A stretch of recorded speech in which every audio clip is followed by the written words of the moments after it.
में हम consumer electronics का सेकेंड यूनिट स्टार्ट करने वाले हैं। सेकेंड यूनिट है डिजिटल ऑडियो फंडामेंटल्स। तो ये डिजिटल ऑडियो होता क्या है? जैसा कि आप जानते हैं, कोई भी इलेक्ट्रिकल सिग्नल या तो एनालॉग फॉर्म में हो सकता है या डिजिटल फॉर्म में। तो वो डिजिटल ऑडियो उस सिग्नल को कहते हैं हम जो डिजिटल फॉर्म में है, जो साउंड वेव डिजिटल फॉर्म में रिकॉर्ड या कन्वर्ट की गई है, उसी को डिजिटल ऑडियो कहा जाता है। तो साउंड सिग्नल जो कि एनालॉग फॉर्म में है, उसको डिजिटल सिग्नल में कन्वर्ट करने के लिए एक डिजिटल ऑडियो सिस्टम में analog to digital converter ADC का यूज़ होता है। तो आप जानते हैं कि एयर में जो वेरिएशंस होते हैं, एयर प्रेशर में जो वेरिएशंस होते हैं, माइक्रोफोन इन्हीं वेरिएशंस को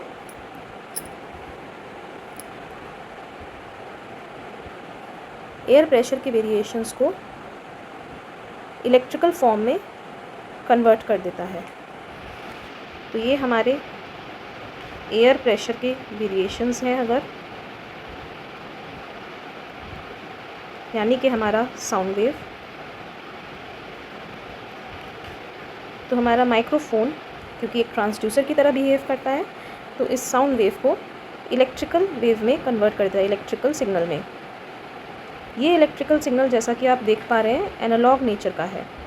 एनालॉग सिग्नल्स के बारे में अगर आप भूल गए हैं तो हम रिवाइज कर लेते हैं। एनालॉग सिग्नल क्या करता है? ये इनफाइनाइट रेंज ऑफ वैल्यूज़ ले सकता है और ये कंटिन्यूस नेचर का होता है, टाइम के साथ कंटिन्यूसली चेंज करता है और गिवन रेंज में कोई भी ये वैल्यू ले सकता है। वहीं पर अगर हम डिजिटल सिग्नल की बात करें तो डिजिटल सिग्नल डिस्क्रीट नेचर का होता है। ये कोई भी डिस्क्रीट सेट ऑफ वैल्यूज़ ले सकता है गिवन रेंज में।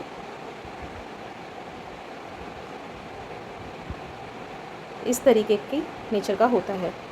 तो इसी तरीके की ये डिस्क्रीट सेट ऑफ वैल्यूज़ ले सकता है। वहीं पे एनालॉग सिग्नल कोई भी वैल्यू ले सकता है।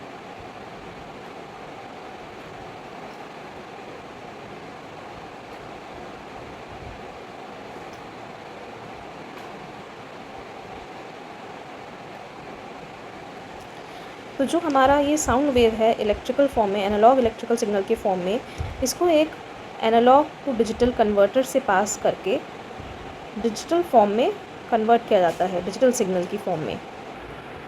ऐसा करने का क्या बेनिफिट होता है? जब डिजिटल सिग्नल में कन्वर्ट हो जाता है हमारा साउंड वेव, तो उसको प्रोसेस करना आसान होता है, उसको स्टोर करना आसान होता है, मैनिपुलेट कर सकते हैं सिग्नल को आसानी से, मॉडिफाई कर सकते हैं और स्टोर आसानी से कर सकते हैं। प्लस डिजिटल सिग्नल, जैसा कि आप जानते हैं, वो नॉइज़ से कम अफेक्टेड होता है एनालॉग सिग्नल की अपेक्षा।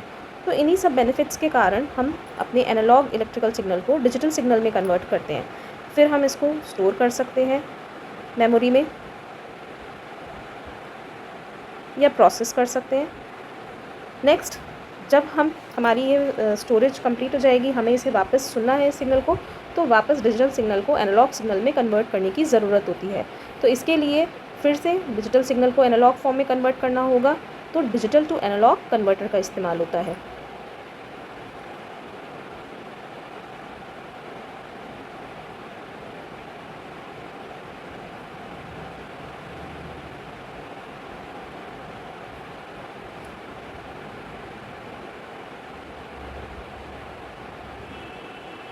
अब इस एनालॉग सिग्नल को लाउड स्पीकर की हेल्प से हम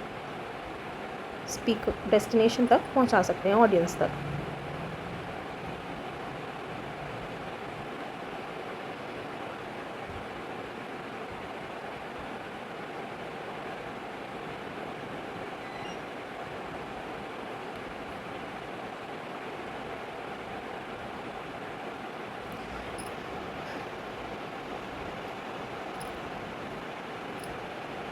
तो ये एक सिंपल ब्लॉक डायग्राम है ये समझने के लिए कि किसी भी ऑडियो सिग्नल को डिजिटाइज कैसे करा जाता है।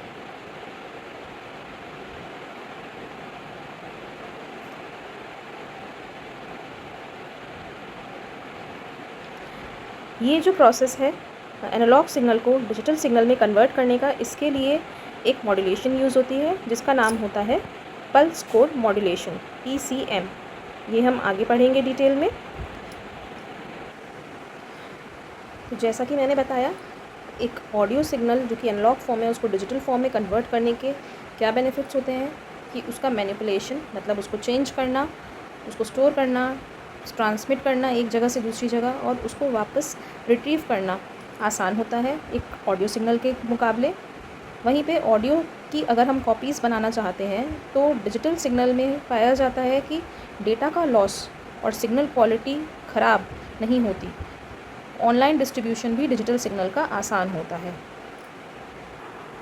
नेक्स्ट हम पढ़ेंगे कि ये जो ऑडियो सिग्नल एनालॉग फॉर्म से डिजिटल फॉर्म में कन्वर्ट होता है उसमें ये पल्स कोडेड मॉड्यूलेशन कैसे होता है, उसका क्या प्रोसेस होता है।